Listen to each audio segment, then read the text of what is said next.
May plano ka bang magnegosyo kasama ang asawa mo? Kasal man kayo o hindi, pero partner na kayo sa buhay? Madalas ba kayo nag-uusap na bakit hindi kayo mag-venture sa isang negosyo? Pwes tapusin nyo ang video na to, panoorin nyo to pareho para malaman kayo sa mga dapat nyong maiwasan sa pagpasok sa negosyo tulad nyong mag-asawa. Dahil tulad nyo rin po, ako'y nagbi-business na rin ngayon kasama ang aking wife na si Michelle. Na dati, hindi ako naniniwala, nagagana yon. So sa kabila ng may iba akong mga negosyo, na iba ang mga partners ko doon, may mga pinasok na rin akong negosyo na wife ko mismo ang partner ko. Kaya may maititip ako sa inyong malulupit dito mga kasosyo. Para hindi rin kayo madalas mag-away tulad namin noon. Oops, ako nga po pala kung ngayon lang tayo nagkita, ako nga po pala si Arvin Urubia, isa akong entrepreneur, inventor, at isa rin po akong investor. Nag-invest po ako sa mga maliliit na negosyo na nakikita ko na may tsansang lumaki at may tsansang matulungan kong magpalaki ng negosyo. Tawagin nyo na lang din po akong kasosyong Arvin. Tara, simula na po tayo. Ang unang dapat nyong malaman mga kasosyo kung magdinegosyo kayo kasama ang asawa nyo ay isa sa inyo ang product guy at isa naman sa inyo ang others guy. Ibig sabihin, isa lang sa inyong mag-asawa ang master ng product or ng service. Hindi pwedeng parehas kayong magaling sa produktong binebenta nyo o sa serbisyong ino-offer nyo. Isa lang sa inyo ang gagamitin nyo ang talent o core gift. Yung isa, tatabi sa gilid at hayaan niyang mag-blossom or mag-grow yung talent ng kanyang partner bilang product o service na ino-offer ng negosyo nyo. So, kinakailangan ng matinding pagiging humble dito nung isang partner dahil hayaan niyang bumida yung kanyang asawa dahil talento ng asawa niya yung kitang-kita sa negosyo. At yung other naman is lahat ng ibang trabaho na except sa product or providing service, sa kanya yon. Administration, accounting, HR, everything else sa isang asawa yon. At respetuhin nyo kung anong parte kayo dyan. Sinong product guy at sinong others guy. Tantosan nyo na. Kadalasan, lalaki yung product guy o service guy. Talento o kaalaman ng lalaki ang pinagkakakitaan. And then yung others guy is yung asawang babae. Pero marami rin akong nakausap na mga kasosyo tulad ni kasosyong Zel and kasosyong Jeff Cinco ng Zel Salon sa Digo City na talent and core gift ng asawang babae ang product o service which is yung salon nga nila. At si kasosyong Jeff Cinco na sobra kong na-appreciate ang pagiging humble o pag-giveaway sa core gift ng asawa niyang babae, sobrang saludo ako. Kasi bilang lalaki, matinding humbleness ang kailangan mo doon. So it doesn't matter na lalaki yung product guy and babae. Hindi mahalaga. Ang mas mahalaga, respetuhin nyo na parehas mahalaga yan. At hindi mas angat yung isa at yung isa tigasunod lang. Hindi ganun ang punto ko dyan mga kasosyo. Respetuhin kung sinong product guy and sinong gumagawa ng everything else. Oops mga kasosyo, subscribe ka naman dyan kung hindi ka pa nakasubscribe para officially at legit kasosyo ka na din.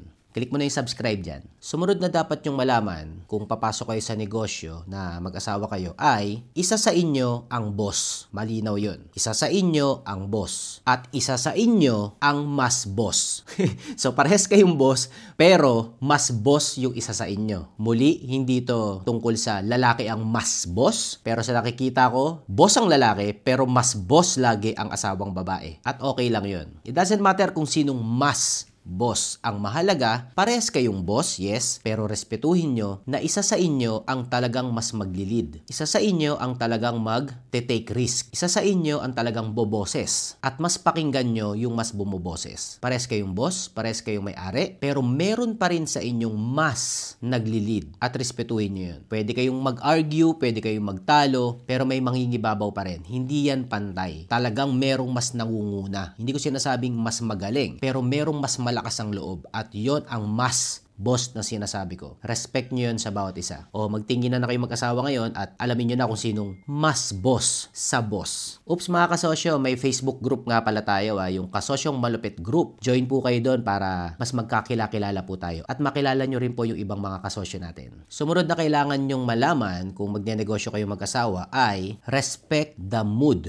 Tama mga kasosyo. Kung papasok kayo sa negosyo na mag-asawa kayo o mag-partner kayo, i-consider nyo ang mood ng bawat isa. Hindi ito katulad ng 9 to 5 na trabaho na kahit wala ka sa mood, kailangan mong mag-perform. Sa partnership ng mag-asawa, 24 hours kayo magkasama halos. 24 hours kayo nagtatrabaho halos. Pag wala sa mood ang partner nyo, respetuhin nyo. Hayaan mo siyang mag-break, hayaan mo siyang wag mag-work, hayaan mo siyang gawin yung ayaw niyang gawin, hayaan mo siyang gawin yung gusto niyang gawin. Respect the mood. Kung wala wala sa hulog yung asawa mo, wag mong itulak para mag-execute or mag-produce. Hayaan mo siya. Benepisyo nyo yan na nagdenegosyo kayo na mag-asawa. At negative din yan dahil nagdenegosyo kayo mag-asawa kasi walang katapusan, walang in, walang out. Kaya respetuhin yung tawag ng panahon o ng pagkakataon. Kung wala sa hulog ang partner mo, alamin mo dapat yun, ma-recognize mo dapat yun, and keep quiet. Hayaan mong gawin niya yung gusto niyang gawin. Kahit na hindi yun yung gusto mong gawin niya at that moment. Respect the mood. Lalo na yung mga babae, laging may mood swing yan. Respetuhin natin yung mga lalaki. Sumunod na dapat mong malaman kung papasok kayo sa negosyo ng mag-asawa ay you must have a separate lives. Tama, kailangan may buhay pa rin kayong magkahiwalay. Imagine ninyo, magkasama na kayo 24 hours para sa pamilya, magkasama rin kayo ng 24 hours para sa negosyo. Wala nang katapusan, lagi kayong magkasama. So gumawa kayo ng paraan para may magkahiwalay pa rin kayong buhay o may magkahiwalay pa rin kayong gagawin. Para meron pa rin kayong separate time sa isa't isa. Kung yung lalaki may konting kaibigan, hayaan nyong lumabas. Kung yung babae mahilig magpaganda, magsalon, pagsalonin nyo mag-isa, huwag nyo nang samahan mga lalaki. Bigyan nyo sila ng space na sila lang. At kayo naman mga lalaki, gumawa kayo ng buhay na may kasama kayong iba. Ang punto ay hindi ibang babae, kundi ibang mga kakilala o kaibigan o kumpare. Gawan nyo ng paraan para magkaroon pa rin kayo ng magkaibang mundo. Kasi makakatulong yon na pag nagkasama kayo ulit is mas unwinded kayo. Kasi pag lagi kayo magkasama, nakaka-pressure na rin masyado yun at nakakaburyo. So tanggapin nyo to as good point, hindi para maghiwalay kayo, hindi. Kundi para mas makatulong sa inyo creatively. Lalaki, gumawa ka ng something na hindi kasama si babae at babae, gumawa ka ng something na hindi kasama si lalaki. Meron pa rin kayo dapat separate na mundo. At para magkaroon kayo ng magkaibang perspective, paminsan-minsan. Okay, next. Kung magnenegosyo kayo mag-asawa, dapat both kayo may sahod. Ang bawat isa sa inyo may perang natatanggap na bulto. May sahod na 20,000 si lalaki, may sahod na 20,000 si babae. Sahod nyo yung both. Pero isa sa inyong mag-asawa ang tututok sa lahat ng kaperahan. Aminin na natin, isa lang sa inyo ang dapat tumutok sa pera, sa lahat ng pera ng negosyo. Hindi kayo pwedeng both, maguguluhan yan. Isa lang sa inyo ang poposte sa pera. Pero hindi ibig sabihin na yung poposte sa pera, hindi niya naman papasahuran yung partner niyang hindi pumoposte sa pera. Both dapat may pera, may sariling panggastos, si lalaki at si babae. Lalo na may separate lives nga kayong libangan, di ba? Hindi yung mayat maya hingi ng hingi yung isa dun sa nagmamanage ng pera. Bigyan nyo ng kalayaan o self-fulfillment yung kasama nyo dahil may sarili siyang pera rin. May sahod din siya. Respetuhin natin yun. Pero mas importante na isa sa inyo 24 hours nakatutok sa kada piso ng pera nyo, ng negosyo. O nga pala mga kasosyo, usapang pagtutok sa pera o accounting system yan.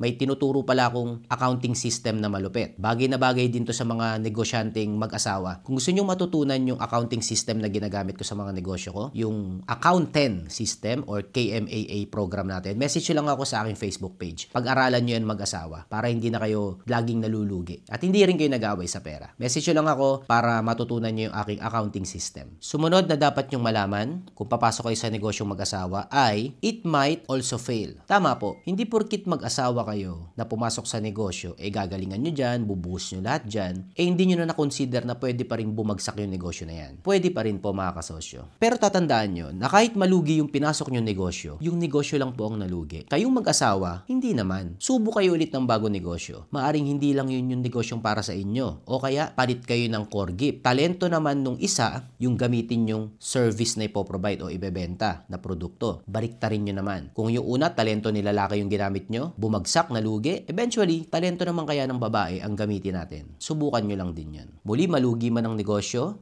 lang ang nalugi. Kayong mag-asawa, subok ulit ng bago. At huling payo ko sa mga mag-asawang papasok sa negosyo, huwag nyong kalimutan na start small, think big. Magsimula kayo ng maliit lang. Testing lang muna. Magbenta kayo ng isang garpong bagoong, magbenta kayo ng isang pirasong t-shirt, magsimula kayo ng maliit pa rin. Learn as you go. Magkakamali at magkakamali, mag-aaway at mag-aaway, malugi man pero hindi maghihiwalay. Ayos? O sige, yan lang muna mga kasosyo. God bless sa lahat ng mga magpaplanong magnegosyo ng mga mag-asawa. Galingan natin dahil sa Pilipinas, yan ang nakikita kong gumaganang partnership. Mga mag-asawa, mga mag-partner sa buhay, ang mga magkakatuwang o mga nagtutulungan. Family business, ika nga nila. Kaya susuportahan ko kayo mga kasosyong mag-asawang pumapasok sa negosyo. Ayos? O, dyan na muna. Paalam mga kasosyo. I love you, God loves you. Trabaho malupit. Nandito nga pala kami sa Malaysia ng misis ko. May business trip kami dito. At kayo rin soon. Lalabas din kayo ng Pilipinas. Kayong pamilya, mag-asawa, hindi para mamasyal lang. Kung hindi, para mag-expand ng negosyo. Glory Glory to God. Ciao, bye!